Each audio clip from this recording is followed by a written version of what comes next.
Dans tout notre corps circule un tissu liquide essentiel pour notre vie, c'est le sang. Du donneur au receveur, quel est le parcours d'une poche de sang ? 3 lignes pneumatiques existent au CHU de Besançon. Une première est destinée à la réanimation et au bloc opératoire, la seconde en cancérologie et en maternité, la troisième en urgence et en hématologie. L'hématologie, c'est le service le plus transfuseur de sang. Parmi les receveurs, Christiane, 70 ans. J'ai reçu les poches, Madame Rose. Cette habitante d'Hérimoncourt possède un taux d'hémoglobine bas, nécessitant des transfusions régulières à l'hôpital Mingeot. Dernier verrou de sécurité au lit même du malade, ces contrôles de compatibilité entre le groupe sanguin de la poche et celui de la patiente. Quand vous voyez la poche de sang arriver, qu'est-ce que vous vous dites ? Que ça va aller mieux, que mon hémoglobine va remonter, que je serai moins fatiguée et moins essoufflée.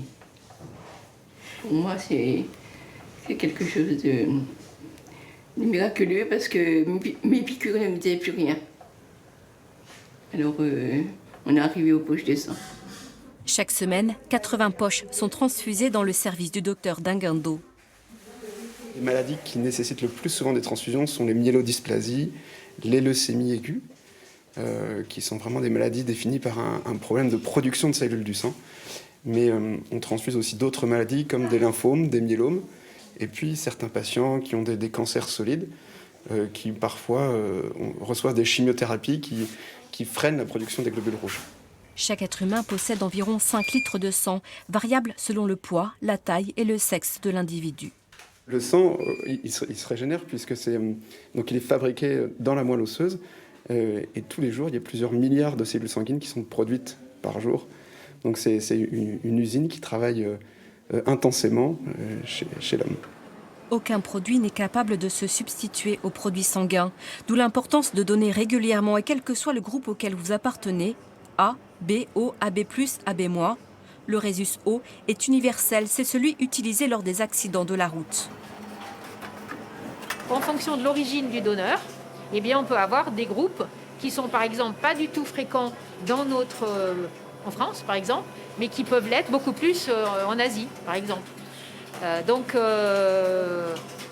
la diversité de la population nécessite qu'on ait un stock de sang riche dans tous les groupes sanguins existants potentiellement utiles pour transfuser nos patients vivant en France.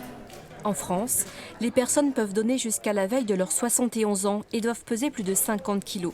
Une femme peut donner 4 fois par an, contre 6 pour un homme. Quand vous voyez votre poche de sang se remplir ou qu'elle part, c'est quoi votre sentiment du coup ?